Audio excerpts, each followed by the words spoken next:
Hello students, आपका अपने channel teach टैच UP में आप सभी स्टूडेंट्स का स्वागत है। आज हम देखेंगे अभ्यास प्रश्न 10 में टॉपिक हमारा है क्रमचय तथा संचय, जिसे बेटा इंग्लिश में बोलते हैं परमुटेशन एंड कॉम्बिनेशन।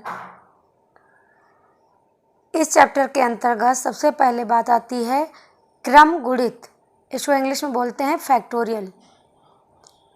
तो पहले समझिए कि क्रम गुणित या फैक्टोरियल किसे कहते हैं। एक एक टॉपिक को समझेंगे, उसके बाद हम अपने चैप्टर पे शुरुआत करेंगे। तो सबसे पहले दिया है, माना n कोई प्राकृतिक संख्या है। आप सभी को पता है प्राकृतिक संख्या क्या होती है। प्राकृतिक संख्या वह संख्या होती है जो 1 से शुरू होती है।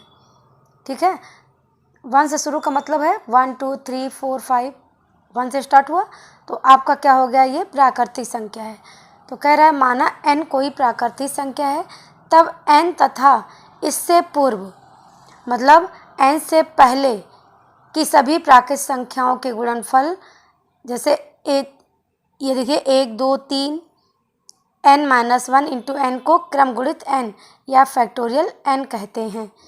तो आप समझिए, और इसे देखिए ये जो डंडा रख के नीचे जो है बिंदी है, इसको इस रूप में भी लिखते हैं और इसको इस रूप में भी लिखते हैं। तो इसको भी फैक्टोरियल n कहते हैं। ऐसे करके अंदर n बनाएंगे तो ये भी फैक्टोरियल n होता है। ठीक है, इसके द्वारा क्या करते हैं, व्यक्त करते हैं। तो factorial n is equal to होता है आपका n-1 n-2 डॉट डॉट 3 2 1। तो इसको आप समझ लीजिए कि आपका ये फैक्टोरियल n है। ठीक, अब एक एग्जाम्पल के माध्यम से समझेंगे। जैसे दिया हो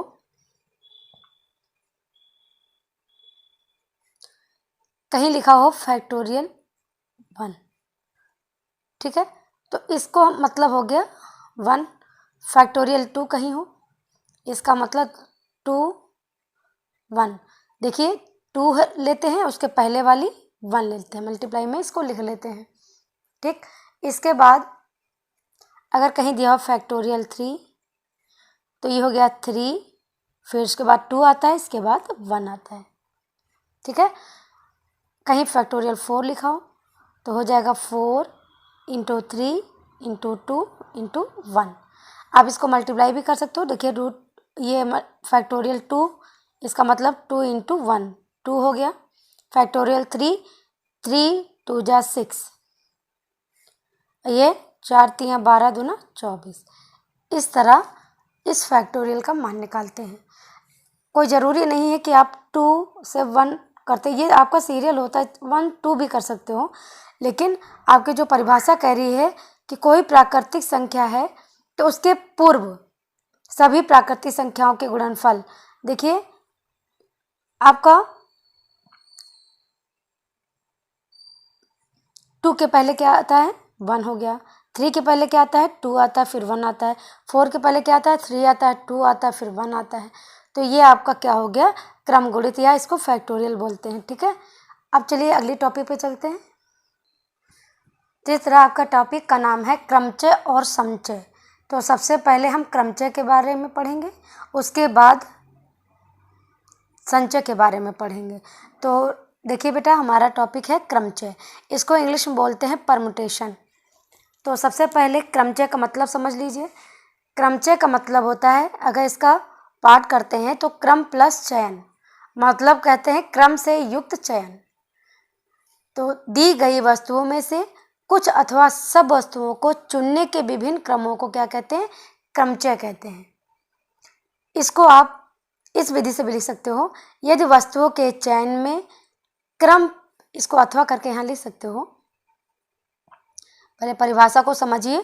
यदि वस्तुओं के चयन में क्रम पर भी ध्यान दिया जाए तो चयन करने की प्रत्येक विधि क्या कहलाती है, क्रमचय कहलाती है। एक एग्जाम्पल के माध्यम से पहले इसको समझ लीजिए। देखिए बेटा, जैसे पहला एग्जाम्पल है, अंग्रेजी वर्णमाला के 3 अक्षरों कैपिटल X, Y और Z में से 2 अक्षर एक साथ लेकर सभी संभव क्रम निम्न प्रकार से बनाए जा सकते हैं। कहने का मीन्स ये है, X Y Z ये 3 अक्षर आपके होंगे। ठीक है, अंग्रेजी वर्णमाला के। कह रहा है कि जो है इसमें दो दो अक्षर एक साथ लेकर सभी संभव क्रम। अब इसमें दो दो अक्षर लेके हम इसका क्रम बनाएंगे। ठीक, तो देखिए इसको बनाने की प्रक्रिया में होगी तो एक बार हम एक्स वाई भी ले सकते हैं, तो हमने एक्स वाई ले लिया, वाई जेड ले सकते हैं, वाई जेड ले लिया, फिर जेड एक्स ले सकते हैं। इतने प्रकार से हम इसको लिख सकते हैं। इसके बाद हम लिख सकते हैं, इसका उल्टा कर दें, वाई एक्स हो गया, ठीक, जेड वाई हो गया, ठीक, और उसके बाद आपका हो गया एक्स जेड, आपका हो गया एक्स जेड। आपका ये कितने प्रकार से आपने इसको बनाया, 1 2 3 4 5 6, तो हम लिख सकते हैं क्रमचियों की संख्या 6 प्रकार हो गई, मतलब 6 हो गई। इसमें क्रमचियों की संख्या कितनी हो गई, 6। तो मेन चीज़ ये है इसमें कि अगर कोई भी अक्षर दिए होते हैं उसमें अगर हम दो दो का अक्षर लेके एक साथ बनाते हैं तो कितने प्रकार से इसको बना सकते हैं। तो जाहिर सी बात है एक्स वाई, वाई जेड और जेड एक्स, इसका उल्टा कर देंगे, वाई एक्स, जेड वाई और एक्स जेड। समझ है, ये आपका पहला एग्जाम्पल हुआ। अब चलिए दूसरे एग्जाम्पल के द्वारा समझते हैं। देखिए हमारा दूसरा एग्जाम्पल है, अंक है 1 2 3 से तीनों अंकों को एक साथ लेकर सभी संभव क्रम निम्न प्रकार से बनाए जा सकते हैं। उसमें आपके पहले एग्जाम्पल में क्या दिया था, अंग्रेजी के 3 अक्षर दिए गए थे, इसमें दो दो अक्षर को एक साथ लेकर सभी संभव क्रम बनाना था। लेकिन इसमें क्या दिया है, 1 2 3 दिया है, ठीक है, 3 अंक दिए हैं और कहा जा रहा है इसका जो है एक साथ 3 अंकों के साथ 3 अंकों को एक साथ लेकर सभी संभव क्रम बनाना है। तो पहले में हमारा क्या था, एक्स वाई जेड था, तो इसमें दो दो लेके हमको एक साथ बनाना था क्रम, और इसमें क्या ले बनाना है, इसमें 3 3, तो हमारा अंक है 1 2 3 है, ठीक है। तो हम क्या बना सकते हैं, देखिए इसको एक बार लिख सकते हैं 1 2 3 लिख दिया, ठीक, इसको लिख सकते हो एक बार 1 3 2 लिख सकते हो, इसी को आप लिख सकते हो 2 3 1 लिख सकते हो, इसी को आप उल्टा करना चाहो तो आप लिख सकते हो 2 1 3 लिख सकते हो एक प्रकार, और 3 1 2 लिख सकते हो एक बार, और 3 2 1 लिख सकते हो। तो इतने प्रकार से इसको लिख सकते हो, ठीक है। तो क्रमचियों की संख्या कितनी हो गई, 1 2 3 4 5 6, तो अर्थात इसमें क्रमचियों की संख्या कितनी हो गई, 6। तो ये आपका हो गया, ये आपका क्रमचय हो गया, ठीक है। आपने ये 3 3 का ग्रुप बनाना था तो हमने 3 3 का ग्रुप बना दिया, तो ये हमारा हो गया 6, ठीक है। अब देखिए इसी के अंतर्गत टॉपिक आता है आपका गणना के मूल सिद्धांत, इंग्लिश में बोलते हैं फंडामेंटल प्रिंसिपल ऑफ काउंटिंग। इसके 2 मूल सिद्धांत हैं। आपके जो चैप्टर में है गणना के केवल 2 ही सिद्धांत दिए हुए हैं, जिसमें पहला है योग सिद्धांत, दूसरा है गुणन सिद्धांत। ये आपका फर्स्ट चैप्टर में ये दिया हुआ है, ठीक है। तो पहले इसे समझ लेंगे, उसके बाद अपना एक्सरसाइज शुरू करेंगे। तो सबसे पहले मेरा टॉपिक है योग सिद्धांत। तो देखिए पहले समझिए इसको, योग सिद्धांत क्या होता है। इंग्लिश में बोलते हैं प्रिंसिपल ऑफ एडिशन, ठीक है।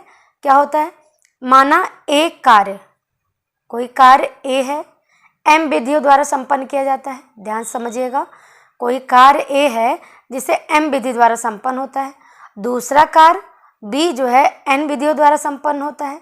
तो कहा जाता है कि कार्य जो सी है तब संपन्न हो जाता है जब ए और बी का कार्य संपन्न हो जाते हैं।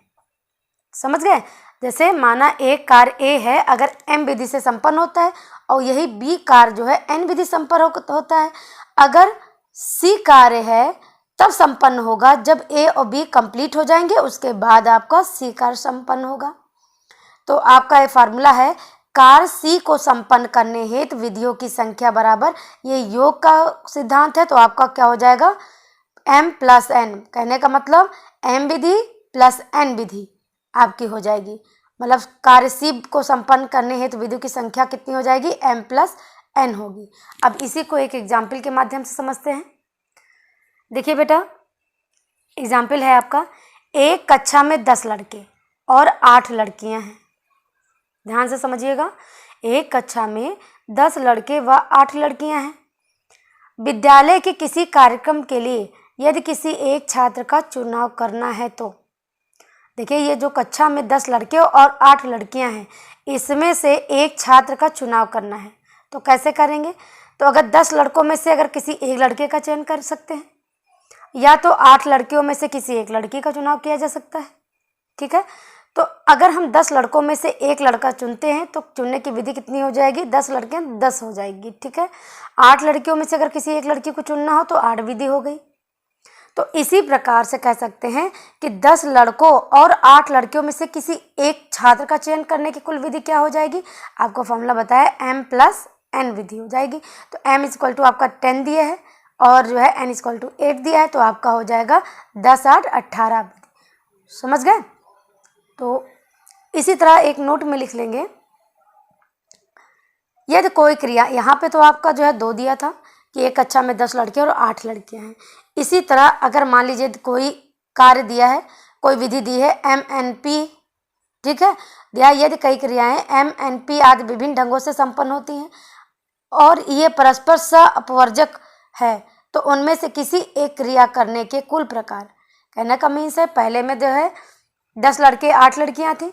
ठीक है, इस तरह जो है आपके, और उसमें जो है 10 लड़कों में से एक लड़के का चुनाव करना था, 8 लड़कियों में से एक का चुनाव कर सकते थे। ठीक है, फिर दोनों की विधियां 10 लड़कों की विधि 10 हो गई और 8 लड़कियों की विधि 8 हो गई।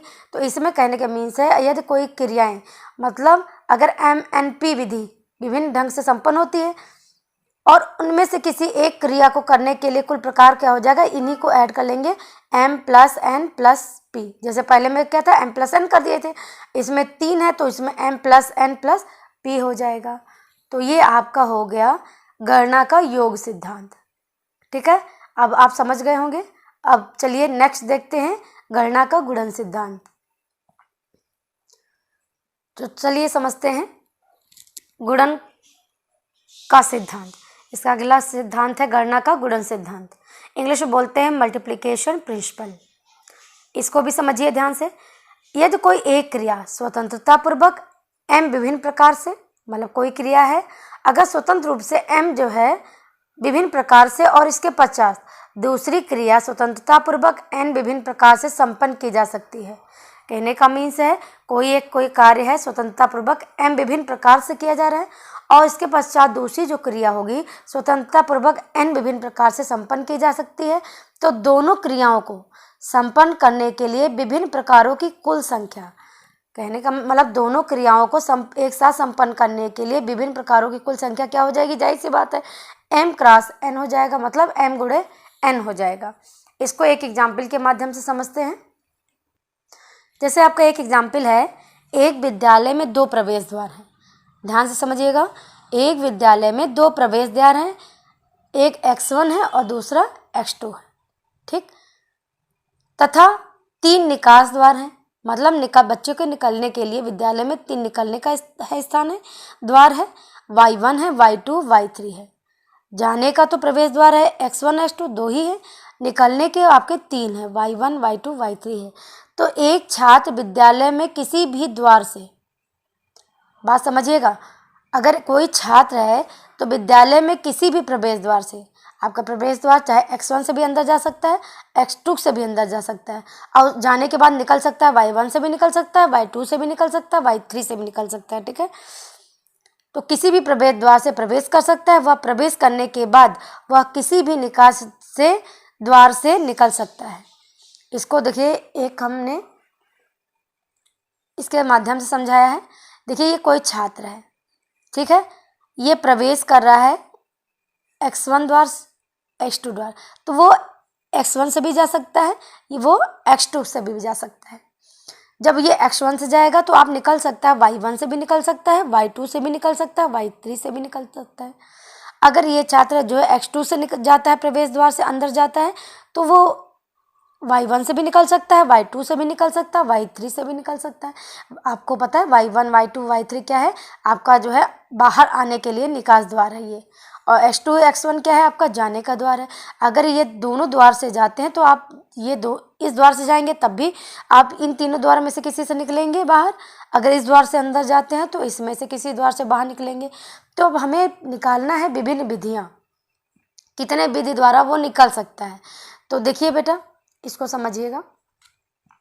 जब वो x1 द्वार से जाता है, ठीक है, तो निकल सकता है x1 y1 द्वारा निकल सकता है, तो हमने यहाँ पे x1 y1 लिख दिया। x1 y2 द्वारा निकल सकता है, y2 मतलब जो x1 है y2 द्वार से निकल सकता है, फिर ये x1 y3 द्वार से निकल सकता है। ठीक है, ये तीनों द्वार से आप निकाल सकते हैं। उसके बाद जब इस द्वार से जाता है तो y1 द्वार से निकल सकता है, x2 y1 कर दिया, x2 y2 कर दिया और h2 y3, मतलब इस द्वार से भी निकल सकता है, इस द्वार से भी निकल सकता है, ये x2 इससे भी निकल सकता है। तो अब हमें विधि ज्ञात करनी है कि अंदर जाकर बाहर आने की कुल विधियाँ पूछ रहा है।